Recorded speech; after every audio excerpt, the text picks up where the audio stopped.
आज जिल्हाधिकारी कार्यालयासमोर आपण आंदोलन केलंय. कशा बाबतीत आंदोलन केलेलं आणि काय मागणी आहे जो तुमची पूर्ण होत नाहीये?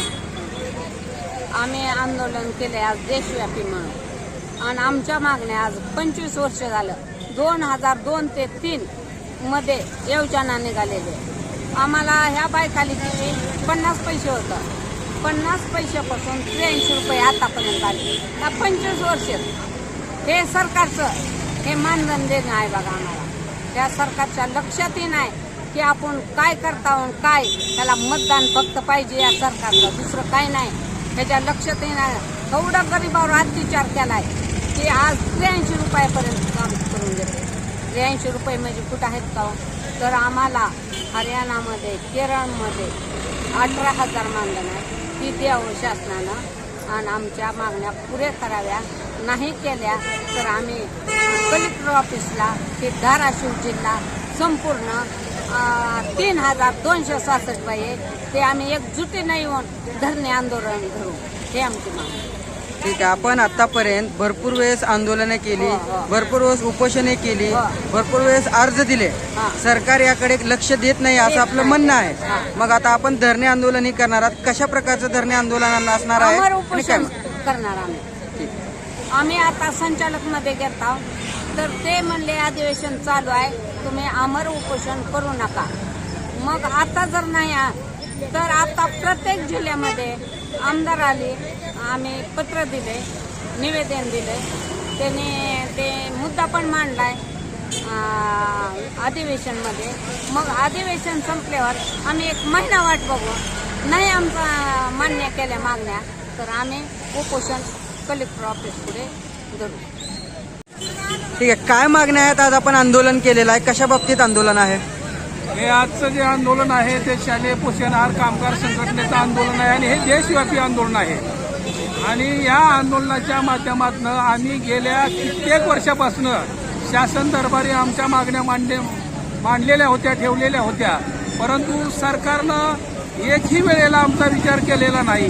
प्रत्येक वेळेला सांगण्यात आलं की तुमची मागणी, तुमचं म्हणणं आम्ही सरकारला कळवलेलं आहे. प्रत्येक वेळेला अशाच स्वरूपाचं आम्हाला सांगण्यात आलं आणि आम्ही मात्र तशाच पद्धतीनं सरकार आपलं आज करेल काम, उद्या करेल काम, शासकीय सेवेमध्ये समाविष्ट करून घेईल ह्या आशेनं आम्ही आज अतिशय तुटपुंज्या मानधनावरती त्या ठिकाणी काम करतो आहोत. आम्हाला दिवसाचं मिळणारं मानधन याचा जर विचार केला तर 83 रुपये एवढं मानधन आम्हाला 1 दिवसाला मिळते.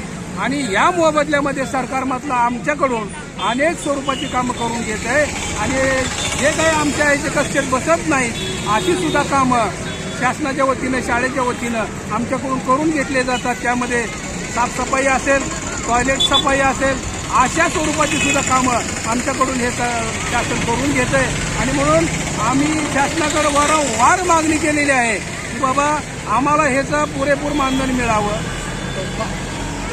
बाजूच्या राज्यामध्ये जे काही मानधन शालेय पोषण आहार कामगारांना आहे ते आम्हाला मिळावं. 18,000 रुपये मानधन आहे. केरळ असेल, कर्नाटक असेल या राज्यामध्ये 18,000 रुपये या कामगारांना मानधन आहे. महाराष्ट्रात मात्र हे अतिशय तुटपुंज असं मानधन आणि त्या मानधनावरती ही माणसं सरकार दरबारी काम करत आहेत. आणि वेळोवेळी मागणी करून सुद्धा, वेळोवेळी मोर्चे काढून सुद्धा, वेळोवेळी आंदोलन करून सुद्धा हे सरकारला जाग आलेली नाही. सरकारनं आमच्या मागण्या काही लक्षात घेतलेल्या नाहीत आणि म्हणून आज आम्ही या ठिकाणी एक दिवसीय धरणे आंदोलन शालेय पोषण आहार संघटनेच्या वतीने या ठिकाणी आम्ही आयोजित केलेलं आहे. आणि या आंदोलनाच्या माध्यमातून सरकारला इथून पुढे आम्ही संघटनेच्या वतीने इशारा देऊ इच्छितोय. यापुढे जर सरकारनं आमच्या मागण्या मान्य केल्या नाहीत तर याही पेक्षा उग्र आंदोलन म्हणजे सामूहिक अन्नत्यागाचं आंदोलन, आमरण उपोषणाचं आंदोलन आम्ही भविष्यामध्ये केल्याशिवाय राहणार नाही. कारण आज आम्ही आसोही जगतोय परंतु मेल्यासारखेच आम्ही आहोत. कारण आम्हाला काही मानधन पूर्ण मिळत नाही. अर्धे मेलेले आहोत आम्ही. आज आमचे चेहरे सगळ्याचे बघा, आमच्या सगळ्याच्या चेहऱ्यावर टवटवी आहे का? आम्हाला आनंद आहे का? आमचा आनंद या सरकारनं हिसकावून घेतलेला आहे. आणि म्हणून आमची सरकारला विनंती आहे की आजच्या या धरणे आंदोलनाचा सुद्धा विचार करून आमच्या मागण्या या सरकारनं पूर्ण कराव्यात. किमान वेतन 18,000 रुपये आम्हाला द्यावं, अन्यथा शासकीय सेवेमध्ये समाविष्ट करून घ्यावं. क्लास 4चा दर्जा या माता भगिनींना द्यावा. कारण हे सरकार ऐकून आहे की की हे लाडक्या बहिणीचं सरकार आहे, ह्या सुद्धा बहिणी आहेत, परंतु ह्या काही सावतर आहेत का असं आम्हाला वाटायला लागले. कारण आमचा विचार या सरकारनं कधी केलेला नाही आणि म्हणून सरकारला आम्ही या माध्यमातून विनंती करतोय की आमच्या मागण्या तात्काळ आपण मान्य कराव्या, अन्यथा आम्ही भविष्यामध्ये यापेक्षा उग्र आंदोलन, अन्नत्यागाचं, आमरण उपोषणाचा इशारा आम्ही संघटनेच्या वतीनं आज या ठिकाणाहून आम्ही देत आहोत.